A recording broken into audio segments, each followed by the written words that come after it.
এখন আমি দ্বাদশ শ্রেণীর রাষ্ট্রবিজ্ঞান বিষয় পড়াবো। আজকে সম্পূর্ণ একটি নতুন চ্যাপ্টার, সেই চ্যাপ্টারটার ওপরেই যে অংশটা তোমাদেরকে পড়াবো তার জন্য প্রথমেই তোমাদেরকে দেখো একটা চিত্র দেখাচ্ছি। এই যে চিত্রটা, এটা দেখে নিশ্চয়ই তোমরা বুঝতে পারছো এই ছবিটা কোন ভবনের। এটা হচ্ছে ভারতের সংসদ ভবনের, অর্থাৎ ভারতীয় পার্লামেন্টের। তো তোমাদেরকে যে ভারতীয় পার্লামেন্টের ছবি দেখালাম, সেখান থেকে নিশ্চয়ই তোমরা বুঝতে পারছো যে আজকে আমি ভারতীয় আইনসভা এই চ্যাপ্টারটার ওপরেই ভারতীয় পার্লামেন্টের গঠন এবং ক্ষমতা ও কার্যাবলী নিয়ে আলোচনা করব। এই যে আমি বললাম পার্লামেন্ট, পার্লামেন্ট বলতে আমরা কি বুঝি? ভারতে কেন্দ্রীয় আইন বিভাগকেই পার্লামেন্ট বলা হয়। ভারতীয় সংবিধানের পঞ্চম অংশে পার্ট 5-এ ভারতের কেন্দ্রীয় আইনসভাকে পার্লামেন্ট বলে অভিহিত করা হয়েছে। সংবিধানের ৭৯ নম্বর ধারা অনুযায়ী রাষ্ট্রপতি ও পার্লামেন্টের দুটি কক্ষ নিয়েই দেখা যায় যে ভারতীয় পার্লামেন্ট গঠিত হয়। যুক্তরাষ্ট্রীয় শাসন ব্যবস্থার শর্ত অনুসারেই ভারতীয় পার্লামেন্ট হচ্ছে দ্বিকক্ষ বিশিষ্ট, অর্থাৎ ভারতীয় পার্লামেন্টের দুটি কক্ষ। ভারতের রাষ্ট্রপতি ইংল্যান্ডের রাজা বা রানীর মতোই পার্লামেন্টের অবিচ্ছেদ্য অংশ। তাহলে আমি কি বললাম? যে ভারতের রাষ্ট্রপতি ইংল্যান্ডের রাজা বা রানীর মতোই পার্লামেন্টের অবিচ্ছেদ্য অংশ। এই কারণেই আমি কিন্তু এখানে তোমাদের বললাম যে রাষ্ট্রপতি ও দুটি কক্ষ নিয়ে ভারতীয় পার্লামেন্ট গঠিত হয়ে থাকে। আর ভারতীয় পার্লামেন্ট দ্বিকক্ষ বিশিষ্ট, অর্থাৎ আমরা ভারতীয় পার্লামেন্টের দুটি কক্ষ দেখে থাকি। একটা হচ্ছে লোকসভা, যেটাকে আমরা নিম্নকক্ষ বলে থাকি, আর একটা হচ্ছে রাজ্যসভা, যেটাকে আমরা উচ্চকক্ষ বলে থাকি। রাজ্যসভা হলো উচ্চকক্ষ, আবারও বলছি, যা রাজ্যগুলোর প্রতিনিধিদের নিয়ে গঠিত হয়। আর নিম্নকক্ষ অর্থাৎ লোকসভা জনগণের প্রতিনিধিদের নিয়ে যেহেতু গঠিত হয়, সেই কারণেই ভারতীয় পার্লামেন্টের নিম্নকক্ষকে লোকসভা বলা হয়ে থাকে। এবার আসি যে এই যে দুটি কক্ষের কথা বললাম, অর্থাৎ লোকসভা এবং রাজ্যসভা। লোকসভা এবং রাজ্যসভা কিভাবে গঠিত হয় সে সম্পর্কে এবার আমরা একটুখানি দেখি। তো প্রথমেই আগে আসি রাজ্যসভার গঠন প্রণালীতে। রাজ্যসভা কিভাবে গঠিত হয়? দেখা যায় যে ভারতীয় সংবিধানের ৮০ নম্বর ধারায় বলা হয়েছে রাজ্যসভা অনধিক ২৫০ জন সদস্য নিয়ে গঠিত হবে। তাহলে কি বললাম? আবারও বলছি, ভারতীয় সংবিধানের ৮০ নম্বর ধারায় বলা হয়েছে যে রাজ্যসভা অনধিক ২৫০ জন সদস্য নিয়ে গঠিত হবে। ২০০১ সালে ৮৪তম সংবিধান সংশোধন আইন ২০২৬ সাল পর্যন্ত এই সংখ্যা অপরিবর্তিত রাখার ব্যবস্থা করেছে। এই যে ২৫০ জনের কথা আমি বললাম, ২৫০ জন, এই ২৫০ জনের মধ্যে এখানে দেখো মোট সদস্য সংখ্যা আমি দেখিয়েছি ২৫০ জন। এই ২৫০ জনের মধ্যে সাহিত্য, বিজ্ঞান, চারুকলা প্রভৃতি বিভিন্ন ক্ষেত্রে সমাজে যে সমস্ত বিশিষ্ট ব্যক্তিরা আছে তাদের মধ্যে থেকে রাষ্ট্রপতি ১২ জনকে মনোনীত করে থাকেন। আর বাকি যে ২৩৮ জন সদস্য, তারা দেখা যায় যে ভারতের বিভিন্ন অঙ্গরাজ্য ও কেন্দ্রশাসিত অঞ্চল থেকে পরোক্ষভাবে নির্বাচিত হয়ে আসেন। অর্থাৎ সংখ্যাটা আমি কি বললাম, এই যে 238 জন সদস্য, এই 238 জন সদস্যকে আমি কি বললাম, যে ভারতের বিভিন্ন অঙ্গরাজ্য ও কেন্দ্রশাসিত অঞ্চল থেকে তারা পরোক্ষভাবে নির্বাচিত হন। আর 238 প্লাস হচ্ছে 12 জনের কথা, যেটা আমি বললাম যে সাহিত্য, বিজ্ঞান, চারুকলা প্রভৃতি বিভিন্ন ক্ষেত্রে সমাজে যে সমস্ত বিশিষ্ট ব্যক্তিরা আছে তাদের মধ্যে থেকে রাষ্ট্রপতি এই 12 জনকে মনোনীত, এই 12 জন কিন্তু মনোনীত সদস্য, রাষ্ট্রপতি এই 12 জনকে মনোনীত করে থাকেন। তাহলে 238 যোগ 12 ইকুয়াল টু কত দাঁড়াচ্ছে, 250 জন। কিন্তু বর্তমানে আমরা দেখে থাকি যে রাজ্যসভার মোট সদস্য সংখ্যা হচ্ছে 245। আবারও কি বললাম, যে বর্তমানে রাজ্যসভার সদস্য সংখ্যা হচ্ছে 245। এই যে 245, এদের মধ্যে থেকে ওই আবারও একই কথা বলবো যে সাহিত্য, বিজ্ঞান, চারুকলা প্রভৃতি বিভিন্ন বিষয় থেকে সমাজে যে সমস্ত বিশিষ্ট ব্যক্তিরা আছে তাদের মধ্যে থেকে রাষ্ট্রপতি 12 জনকে মনোনীত, অবশ্যই হচ্ছে মনোনীত কথাটা বলতে হবে, 12 জনকে মনোনীত করে থাকেন। তাহলে বাকি থাকলো হচ্ছে 233। এই যে 233 জন সদস্য, এনারা বিভিন্ন অঙ্গরাজ্য ও কেন্দ্রশাসিত অঞ্চল থেকে পরোক্ষভাবে নির্বাচিত হয়ে আসেন। তাহলে 233 যোগ 12 ইকুয়াল টু হচ্ছে 245। বর্তমানে রাজ্যসভার সদস্য সংখ্যা হচ্ছে 245 জন। প্রতিটি অঙ্গরাজ্যের বিধানসভার নির্বাচিত প্রতিনিধিরা একক হস্তান্তরযোগ্য ভোটের ভিত্তিতে সমানুপাতিক প্রতিনিধিত্বের নিয়ম অনুযায়ী রাজ্যসভার প্রতিনিধিদের নির্বাচন করেন। প্রতিটি কেন্দ্রশাসিত অঞ্চল থেকে রাজ্যসভার প্রতিনিধি নির্বাচনের জন্য দেখা যায় যে একটি করে নির্বাচক সংস্থা বা ইলেকটোরাল কলেজ গঠিত হয়।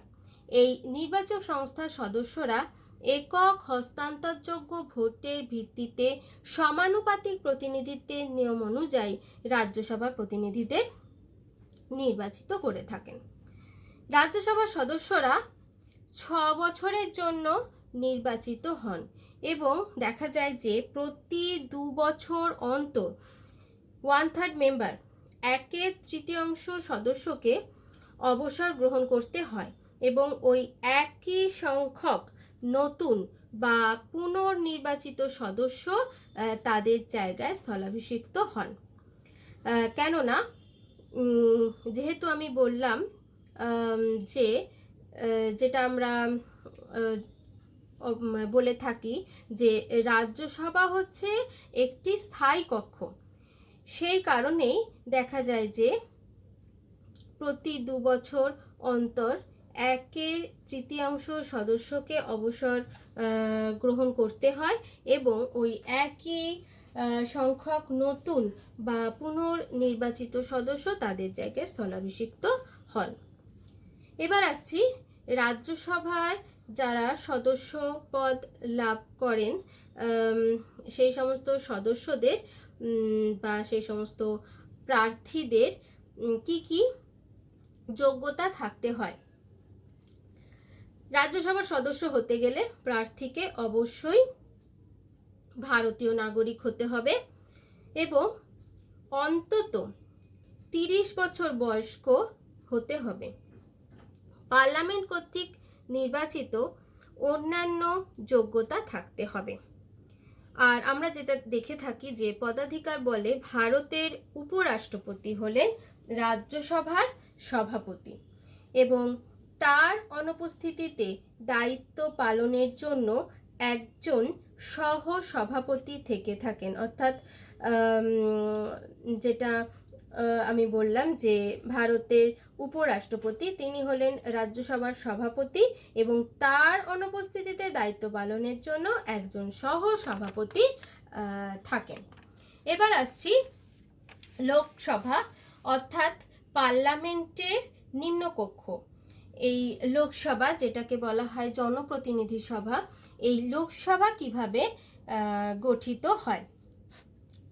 লোকসভা হলো ভারতীয় পার্লামেন্টের নিম্নকক্ষ, সেটা আমি বললামই, এবং দেখা যায় যে লোকসভা যেটা সংবিধানে আমরা দেখে থাকি যে সংবিধান অনুযায়ী লোকসভা অনধিক 552 জন সদস্য নিয়ে গঠিত হতে পারে।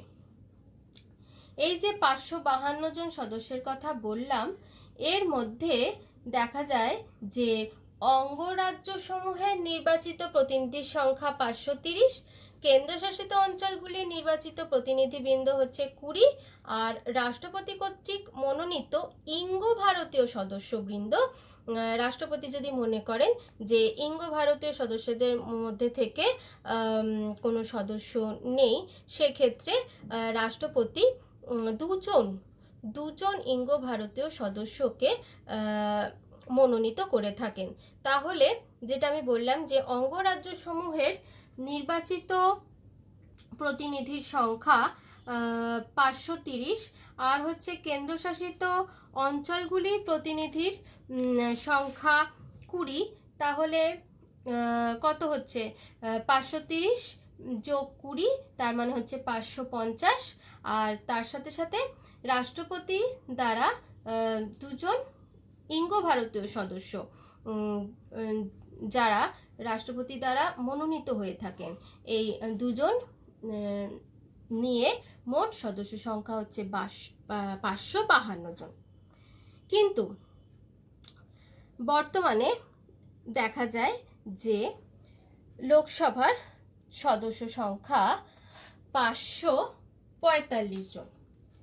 এই যে 545 জন বললাম যে বর্তমানে লোকসভার মোট সদস্য সংখ্যা 545 জন, এর মধ্যে থেকে 530 জন সদস্য হচ্ছে অঙ্গরাজ্যগুলির নির্বাচিত প্রতিনিধির সংখ্যা, 13 জন কেন্দ্রশাসিত অঞ্চলসমূহের নির্বাচিত প্রতিনিধিবৃন্দ, আর 2 জন হচ্ছে রাষ্ট্রপতি কর্তৃক মনোনীত, অবশ্যই মনোনীত ইঙ্গ ভারতীয় সদস্যবৃন্দ।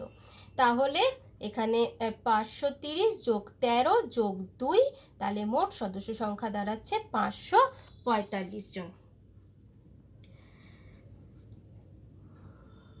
আর তপশিলি জাতি ও উপজাতিদের জন্য দেখা যায় যে লোকসভায় আসন সংরক্ষণের ব্যবস্থা আছে। 84তম সংবিধান সংশোধনের মাধ্যমে, যেটা 2001 সালে হয়েছিল, সেই সংশোধনের মাধ্যমে 2026 সাল পর্যন্ত লোকসভার সদস্য সংখ্যা অপরিবর্তিত রাখার এবং 95তম সংবিধান সংশোধনের মাধ্যমে 2020 সালের 25শে জানুয়ারি পর্যন্ত লোকসভা নির্বাচনে তফসিলি জাতি ও উপজাতিদের জন্য আসন সংরক্ষণের ব্যবস্থা করা হয়েছে। আর আমি তোমাদের যেটা বললাম যে রাজ্যসভার কার্যকালের মেয়াদ হচ্ছে 6 বছর, কিন্তু লোকসভার কার্যকালের মেয়াদ হলো 5 বছর। তবে এই সময়ের আগে রাষ্ট্রপতি লোকসভা যদি মনে করেন, তাহলে সেক্ষেত্রে রাষ্ট্রপতি লোকসভা ভেঙে দিতে পারেন।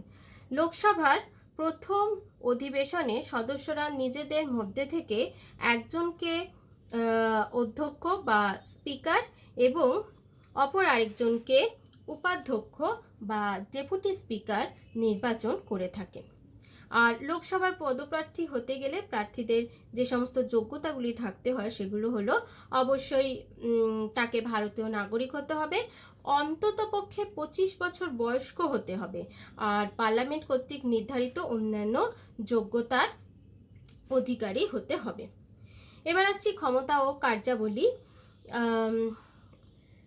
আমরা কি দেখলাম যে ভারতের যে কেন্দ্রীয় আইনসভা, সেই কেন্দ্রীয় আইনসভাকেই আমরা কি বলে থাকি, পার্লামেন্ট। তাহলে আইনসভার সব থেকে গুরুত্বপূর্ণ কাজ কি আমরা জানি, আইনসভার সব থেকে গুরুত্বপূর্ণ কাজ হচ্ছে আইন প্রণয়ন করা। এবং ভারতীয় পার্লামেন্টের ক্ষেত্রেও একই কথা প্রযোজ্য, আইন প্রণয়ন করাই হলো পার্লামেন্টের সর্বাপেক্ষা গুরুত্বপূর্ণ কাজ। আইন প্রণয়ন সংক্রান্ত বিষয়গুলিকে আমরা দেখে থাকি 3টি তালিকাভুক্ত করা হয়েছে। তালিকা 3টি কি কি? কেন্দ্রীয় তালিকা, রাজ্য তালিকা আর যুগ্ম তালিকা। কেন্দ্রীয় তালিকা অনুযায়ী পার্লামেন্ট এককভাবে আইন প্রণয়ন করার অধিকারী এবং বর্তমানে কেন্দ্রীয় তালিকাভুক্ত যে সমস্ত বিষয়গুলো আছে সেই বিষয়ের সংখ্যা হচ্ছে 100টি। যেমন প্রতিরক্ষা, মুদ্রা ব্যবস্থা, যুদ্ধ ঘোষণা, সন্ধি স্থাপন, এই সমস্ত বিষয়গুলো হচ্ছে কেন্দ্রীয় তালিকার অন্তর্ভুক্ত। আবার রাজ্য তালিকাভুক্ত বিষয়ে রাজ্য আইনসভাগুলো এককভাবে আইন প্রণয়ন করতে পারে এবং বর্তমানে দেখা যাচ্ছে যে 61টি বিষয় রাজ্য তালিকাভুক্ত হয়েছে, অর্থাৎ রাজ্য তালিকার অন্তর্ভুক্ত। বিষয়গুলি হচ্ছে কৃষি, জনস্বাস্থ্য, জনশৃঙ্খলা, স্থানীয় স্বায়ত্তশাসন। আর হচ্ছে যুগ্ম তালিকা। যুগ্ম কথাটার অর্থ তোমরা জানো। তো যুগ্ম তালিকাভুক্ত বিষয় দেখা যায় যে কেন্দ্রীয় আইনসভা এবং রাজ্য আইনসভা, কি বললাম, কেন্দ্রীয় আইনসভা এবং রাজ্য আইনসভাগুলো পৃথক পৃথকভাবেই যুগ্ম তালিকাভুক্ত বিষয় আইন প্রণয়ন করতে পারে। তবে এক্ষেত্রে যে বিষয়টা বলা খুবই জরুরি সেটা হচ্ছে যে যুগ্ম তালিকাভুক্ত বিষয়ে যদি পার্লামেন্টের আইনের সঙ্গে রাজ্য আইনসভা প্রণীত আইনের বিরোধ বাধে তাহলে সেক্ষেত্রে দেখা যায় যে পার্লামেন্টের আইনই কার্যকর হয় এবং রাজ্যের আইন সেক্ষেত্রে বাতিল হয়ে যায়। আর যুগ্ম তালিকাভুক্ত বিষয় বর্তমানে দেখা যাচ্ছে যে 52টি বিষয় যুগ্ম তালিকার অন্তর্ভুক্ত। সে বিষয়গুলো হচ্ছে বিবাহ, শিক্ষা, সামাজিক বীমা, চুক্তি প্রভৃতি বিষয়। এছাড়াও অবশিষ্ট কিছু বিষয় আছে, সেই সমস্ত অবশিষ্ট বিষয়ে আইন প্রণয়নের ক্ষমতাও পার্লামেন্টের হাতেই অর্পিত হয়েছে। তাছাড়া দেখা যায়, অনেক সময় দেখা যায় যে পার্লামেন্ট কতগুলো ক্ষেত্রে রাজ্য তালিকাভুক্ত বিষয়েও আইন প্রণয়ন করতে পারে। যেমন জরুরি অবস্থা বলবৎ থাকাকালীন সময়, তারপর হচ্ছে কোনো রাজ্যে শাসনতান্ত্রিক অচলাবস্থাজনিত জরুরি অবস্থা যদি ঘোষিত হয় তাহলে সেক্ষেত্রে, আর হচ্ছে রাজ্যসভা যদি 2/3 সদস্যের ভোটে এই মর্মে সিদ্ধান্ত গ্রহণ করে যে জাতীয় স্বার্থে রাজ্য তালিকার অন্তর্ভুক্ত কোনো বিষয়ে পার্লামেন্টের আইন প্রণয়ন করা উচিত, তাহলে পার্লামেন্ট রাজ্য তালিকাভুক্ত বিষয়ে আইন প্রণয়ন করতে পারে। আবার দেখা যায় যে 2 বা ততোধিক রাজ্য আইনসভার অনুরোধ ক্রমে পার্লামেন্ট রাজ্য তালিকাভুক্ত বিষয়ে আইন প্রণয়ন করতে পারে। আন্তর্জাতিক সন্ধি বা চুক্তির শর্তাদি পালনের জন্য পার্লামেন্ট রাজ্য তালিকাভুক্ত যে কোনো বিষয়ে আইন প্রণয়ন করতে পারে। পার্লামেন্টের অধিবেশন বন্ধ থাকাকালীন সময়ে পার্লামেন্টের অবিচ্ছেদ্য অঙ্গ হিসাবে রাষ্ট্রপতি জরুরি আইন বা অর্ডিন্যান্স জারি করতে পারেন। আমরা অনেক সময় দেখে থাকি যে পার্লামেন্টের অধিবেশন একটা নির্দিষ্ট সময়ে বসে, তো যখন পার্লামেন্টের অধিবেশন বন্ধ থাকে সেই সময় যদি কোনো প্রয়োজন পড়ে তাহলে অধিবেশন বন্ধ থাকাকালীন সময়ে পার্লামেন্টের অবিচ্ছেদ্য অঙ্গ হিসেবে রাষ্ট্রপতি তিনি জরুরি আইন বা অর্ডিন্যান্স জারি করতে পারেন। তবে পার্লামেন্টের অধিবেশন শুরু হলে এই আইনকে অবশ্যই পার্লামেন্টে অনুমোদন করাতে হয়। আবার অর্থ সংক্রান্ত বিষয় ছাড়া অন্য সব বিষয়ে আইন প্রণয়নের ক্ষেত্রে লোকসভা এবং রাজ্যসভা দেখা যায় যে সমান ক্ষমতার অধিকারী।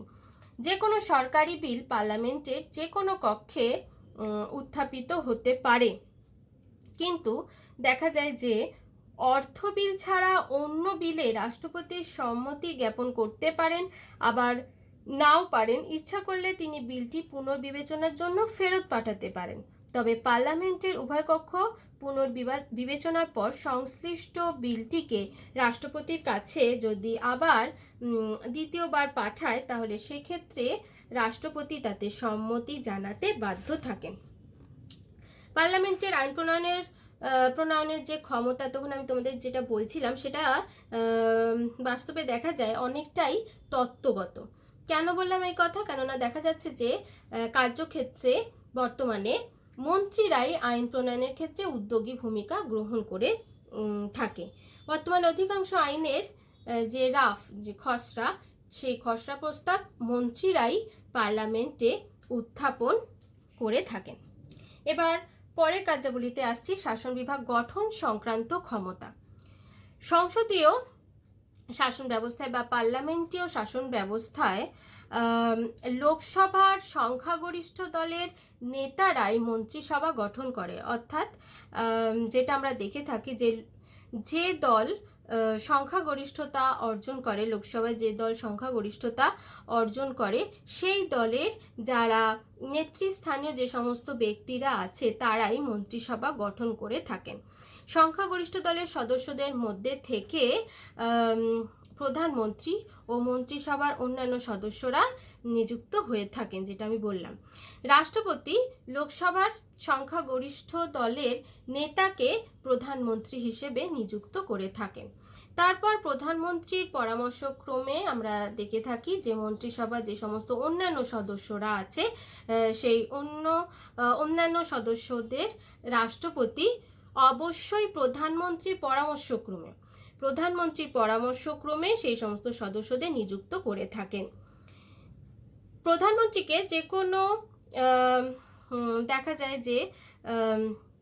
যে কোনো কক্ষের সদস্য হলেই হয়, মানে আমি বলতে চাইছি যে প্রধানমন্ত্রীকে যে লোকসভারই সদস্য হতে হবে এমন কোনো নির্দিষ্ট নিয়ম নেই।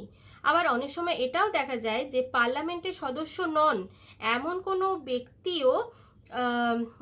ব্যক্তিকেও রাষ্ট্রপতি মন্ত্রিসভায় স্থান দিতে পারেন, কিন্তু মন্ত্রিসভায় স্থান পাওয়ার পর তাকে অবশ্যই 6 মাসের মধ্যে পার্লামেন্টের যে কোনো কক্ষের সদস্য হতে হয়। এবার আসছি শাসন বিভাগকে নিয়ন্ত্রণ সংক্রান্ত ক্ষমতা।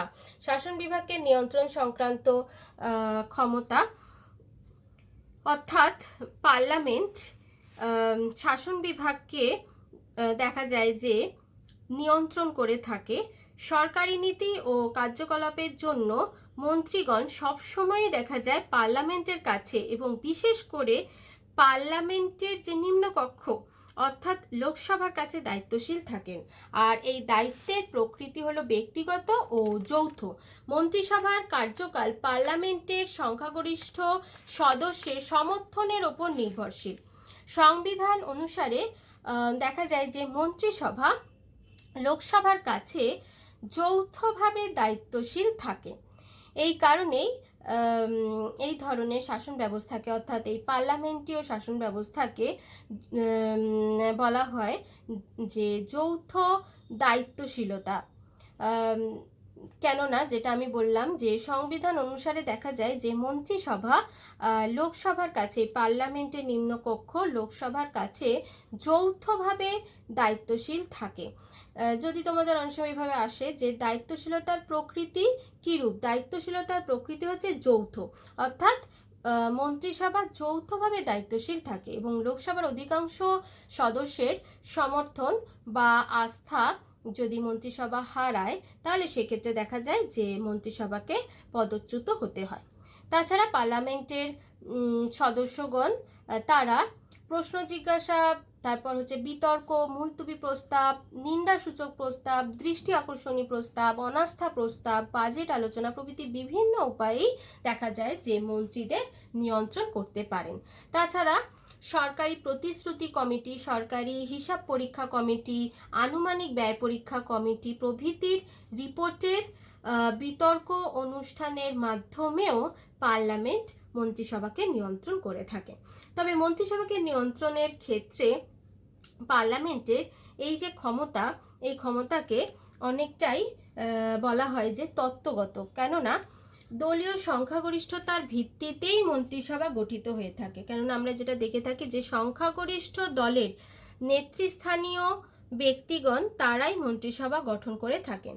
তার ফলে মন্ত্রিসভার পেছনে অধিকাংশ সদস্যেরই সমর্থন ও আস্থা থাকে। তাই পার্লামেন্ট মন্ত্রিসভাকে নিয়ন্ত্রণ করতে পারে না, বরং মন্ত্রিসভাই এখন দেখা যায় যে পার্লামেন্ট এবং বিশেষ করে লোকসভাকে নিয়ন্ত্রণ করে থাকে।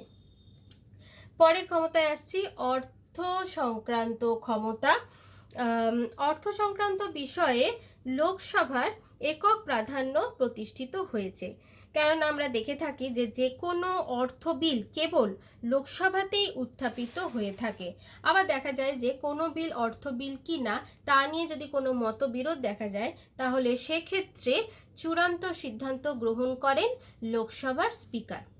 বাজেট নিয়ে রাজ্যসভা আলোচনা করতে পারলেও ব্যয় মঞ্জুরি দাবি করা, বিনিয়োগ বিল পাশ করা প্রভৃতি ব্যাপারে লোকসভার সিদ্ধান্তই চূড়ান্ত বলে বিবেচিত হয়। লোকসভা কর্তৃক গৃহীত কোনো অর্থ বিলকে সংশোধন বা বাতিল করার ক্ষমতা কিন্তু রাজ্যসভার নেই। আর দেখা যায় যে লোকসভায় গৃহীত যে কোনো অর্থ বিল যদি রাজ্যসভায় পাঠানো হয় এবং পাঠানোর 14 দিনের মধ্যে সেই বিলটি যদি লোকসভার কাছে আবার ফেরত না আসে, তাহলেও সেক্ষেত্রে উভয় কক্ষে বিলটি গৃহীত হয়েছে বলে ধরে নেওয়া হয়। এবং লোকসভায় অনুমোদন ছাড়া সরকার কোনো অর্থই ব্যয় করতে পারে না। নতুন কর ধার্য, তারপর হচ্ছে পুরনো করের পুনর্বিন্যাস, কোনো করের বিলোপ সাধন প্রভৃতি ব্যাপারে পার্লামেন্টের অনুমোদন ছাড়া সরকার কোনো কাজ করতে পারে না। আবার দেখা যায় যে মঞ্জুরিকৃত যে অর্থ সেটা নির্দিষ্ট খাতে সেটা ব্যয় করা হচ্ছে কি না সেই বিষয়ে লোকসভাকে সতর্ক দৃষ্টি রাখতে হয়। আবার যেটা আমরা দেখে থাকি যে রাষ্ট্রপতি কেন্দ্রীয় অর্থমন্ত্রীর মাধ্যমে বার্ষিক যে আয় ব্যয়ের প্রস্তাব, যেটাকে আমরা বাজেট বলে থাকি, সেই আয় ব্যয়ের প্রস্তাব পার্লামেন্টে অনুমোদনের জন্য পেশ করে থাকেন। এবার আসছি নির্বাচন ও পদচ্যুত সংক্রান্ত ক্ষমতা। পার্লামেন্টের উভয় কক্ষের নির্বাচিত সদস্যগণ রাষ্ট্রপতি নির্বাচনে আমরা দেখে থাকি যে অংশগ্রহণ করে থাকে। উপরাষ্ট্রপতিও নির্বাচিত হন পার্লামেন্টের উভয় কক্ষের সদস্যদের দ্বারা। আবার পার্লামেন্ট রাষ্ট্রপতি ও উপরাষ্ট্রপতিকে পদচ্যুতও করতে পারেন। পার্লামেন্ট রাষ্ট্রপতির বিরুদ্ধে সংবিধান লঙ্ঘনের অভিযোগ বিচার করে এবং অভিযোগ প্রমাণিত হলে রাষ্ট্রপতিকে পদত্যাগ করতে হয়। এবং আমি তোমাদের এর আগে যখন পড়িয়েছিলাম তখন বলেছিলাম যে এই যে পদ্ধতি, এই পদ্ধতিটাকে মানে যে পদ্ধতিতে রাষ্ট্রপতিকে পদচ্যুত করা হয় সেই পদ্ধতিটাকে বলা হয় ইমপিচমেন্ট পদ্ধতি। এবং দেখা যায় যে সুপ্রিম কোর্ট ও হাইকোর্টের বিচারপতিরা, তারপর হচ্ছে মুখ্য নির্বাচন কমিশনার, মহা হিসাব নিয়ামক ও নিরীক্ষক প্রমুখকেও পদচ্যুত করার জন্য পার্লামেন্ট প্রস্তাব গ্রহণ করতে পারে। পার্লামেন্টের উভয় কক্ষের মোট সদস্যের অধিকাংশ এবং উপস্থিত ও ভোটদানকারী সদস্যের 2/3 কর্তৃক বিচারপতিদের অপসারণ সংক্রান্ত প্রস্তাব যদি গৃহীত হয়, তাহলে সেক্ষেত্রে গৃহীত হওয়ার পর সেই প্রস্তাবটিকে রাষ্ট্রপতির কাছে পাঠাতে হয় এবং এর ভিত্তিতে রাষ্ট্রপতি সংশ্লিষ্ট বিচারপতিকে পদচ্যুত করতে পারেন। এরপরে হচ্ছে বিচার সংক্রান্ত ক্ষমতা। পার্লামেন্ট মানে হচ্ছে যে ভারতের যেটা কেন্দ্রীয় আইনসভা, তো কেন্দ্রীয় আইনসভার বিচার সংক্রান্ত যে সমস্ত কাজগুলো আছে সেই কাজগুলো হলো যে পার্লামেন্ট কোনো আদালতকে হাইকোর্টের পর্যায়ে উন্নীত করতে পারে, আবার কেন্দ্রশাসিত অঞ্চলে হাইকোর্ট স্থাপন করতে পারে এবং কেন্দ্রশাসিত অঞ্চলে অবস্থিত হাইকোর্টের ক্ষমতা বৃদ্ধি করতে পারে। এছাড়াও দেখা যায় যে নিজের অবমাননার জন্য বা অধিকার ভঙ্গের জন্য পার্লামেন্টের উভয় কক্ষই যে সমস্ত সদস্যরা অভিযুক্ত হবে সেই অভিযুক্ত সদস্যদের শাস্তি দিতে পারে। পরের পয়েন্টে আসছি সংবিধান সংশোধনের ক্ষমতা। সংবিধান সংশোধনের ক্ষেত্রেও ভারতীয় পার্লামেন্টকে আমরা দেখে থাকি যে এক উল্লেখযোগ্য ভূমিকা পালন করে থাকে। নির্দিষ্ট কয়েকটি গুরুত্বপূর্ণ বিষয়ে সংবিধান সংশোধনের জন্য অঙ্গরাজ্যগুলির আইনসভা সমূহের দেখা যায় যে সম্মতি লাগে এবং এই বিষয়গুলি যেগুলোর জন্য সম্মতি লাগে সেই বিষয়গুলো হলো রাষ্ট্রপতির নির্বাচন, সুপ্রিম কোর্ট ও হাইকোর্ট সংক্রান্ত বিষয়, পার্লামেন্টে অঙ্গরাজ্যগুলোর প্রতিনিধিত্ব এবং সংবিধান সংশোধন সংক্রান্ত বিষয়। পরের পয়েন্টে আসছি জরুরি অবস্থা সংক্রান্ত ক্ষমতা। আমরা কি জানি যে রাষ্ট্রপতি তিনি তিন ধরনের জরুরি অবস্থা জারি করতে পারেন। কি কি জরুরি অবস্থা জারি করতে পারেন? জাতীয় জরুরি অবস্থা, তারপর হচ্ছে রাজ্যের শাসনতান্ত্রিক অচলাবস্থা জনিত জরুরি অবস্থা, আর হচ্ছে আর্থিক জরুরি অবস্থা। তো রাষ্ট্রপতি কর্তৃক জারি করা জাতীয় জরুরি অবস্থা এবং দেখা যায় যে অঙ্গরাজ্যের শাসনতান্ত্রিক অচলাবস্থাজনিত জরুরি অবস্থা এবং আর্থিক জরুরি অবস্থা পার্লামেন্টের উভয় কক্ষেই অনুমোদিত হওয়া আবশ্যক। সেটা না হলে জরুরি অবস্থা বাতিল হয়ে যায়। এর পরের যে ক্ষমতা পার্লামেন্টের আমরা দেখে থাকি সেটা হচ্ছে যে রাজ্য গঠন ও পুনর্গঠন সংক্রান্ত ক্ষমতা। পার্লামেন্টে আইন প্রণয়নের মাধ্যমে নতুন রাজ্য গঠন করতে, তারপর কোনো অঙ্গরাজ্যের কোনো অংশকে বিচ্ছিন্ন করতে কিংবা দুই বা ততোধিক রাজ্যকে একত্রিত করতে অথবা কোনো একটি রাজ্যের অংশকে অন্য কোনো রাজ্যের সঙ্গে সংযুক্ত করতে, কোনো রাজ্যের সীমানার হ্রাস বৃদ্ধি ঘটাতে, নাম পরিবর্তন প্রভৃতি করতে, এই সমস্ত কাজগুলো পার্লামেন্ট করে থাকে এবং এ ব্যাপারে দেখা যায় যে রাজ্যসভা ও লোকসভা সমান ক্ষমতা ভোগ করে থাকে। আবার কিছু ক্ষেত্রে দেখে থাকি, আমি তো এতক্ষণ বললাম যে এই সমস্ত বিষয় রাজ্যসভা ও লোকসভা সমান ক্ষমতা ভোগ করে থাকে, আবার কিছু কিছু ক্ষেত্রে দেখা যায় যে রাজ্যসভার একক ক্ষমতার অধিকারী। রাজ্যসভায় উপস্থিত ভোটদানকারী সদস্যের 2/3 সমর্থনে যদি এমন কোনো প্রস্তাব গৃহীত হয় যে জাতীয় স্বার্থে রাজ্য তালিকাভুক্ত কোনো বিষয় পার্লামেন্টের আইন প্রণয়ন করা প্রয়োজন, তাহলে সে বিষয়ে পার্লামেন্ট আইন প্রণয়ন করতে পারে।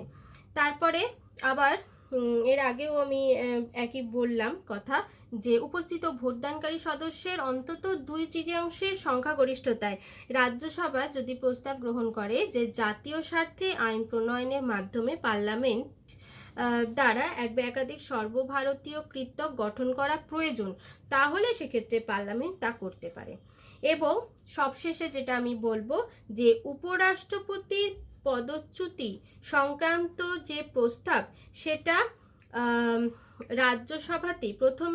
রাজ্যসভাতেই সেই প্রস্তাব কিন্তু উত্থাপিত হয়। এক্ষেত্রে রাজ্যসভায় কিন্তু একক ক্ষমতার অধিকারী। তাহলে আমি কি বললাম যে উপরাষ্ট্রপতির পদচ্যুতি সংক্রান্ত যে প্রস্তাব সেটা দেখা যায় যে কেবল রাজ্যসভাতেই এই প্রস্তাবটা উত্থাপিত হতে পারে। সুতরাং পার্লামেন্টের ক্ষমতা ও কার্যাবলী আমি যে পয়েন্টগুলো তোমাদের সাথে আলোচনা করলাম, প্রথমেই যেটা বললাম আইন প্রণয়ন সংক্রান্ত ক্ষমতা, অবশ্যই পার্লামেন্ট হচ্ছে যে ভারতের যে কেন্দ্রীয় আইনসভা, তো সেই কেন্দ্রীয় আইনসভার আইন প্রণয়ন সংক্রান্ত যে কাজগুলো আছে সেগুলো খুবই গুরুত্বপূর্ণ। তার সাথে সাথে আরও কিছু পার্লামেন্টের কাজ আমরা দেখে থাকি, যেমন বললাম শাসন বিভাগ গঠন সংক্রান্ত ক্ষমতা, শাসন বিভাগের নিয়ন্ত্রণ সংক্রান্ত ক্ষমতা, অর্থ সংক্রান্ত ক্ষমতা, নির্বাচন ও পদচ্যুত সংক্রান্ত ক্ষমতা, বিচার সংক্রান্ত ক্ষমতা, সংবিধান সংশোধনের ক্ষমতা, তারপর হচ্ছে জরুরি অবস্থা সংক্রান্ত ক্ষমতা, রাজ্য গঠন ও পুনর্গঠন সংক্রান্ত ক্ষমতা, আর হচ্ছে রাজ্যসভার একক ক্ষমতা। এই হচ্ছে পার্লামেন্টের ক্ষমতা ও কার্যাবলী। তো পার্লামেন্টে যদি তোমাদের এইভাবে প্রশ্ন আসে যে পার্লামেন্টের ক্ষমতা ও কার্যাবলী সম্পর্কে আলোচনা করো যদি আসে, তাহলেও আগে একটুখানি পার্লামেন্টের গঠনটা বলে নিতে হবে, বলে নেওয়ার পরে তারপরেই পার্লামেন্টের ক্ষমতা ও কার্যাবলী এই প্রশ্নের উত্তরটা লিখতে হবে। আজকের পাঠের সমাপ্তি এখানে।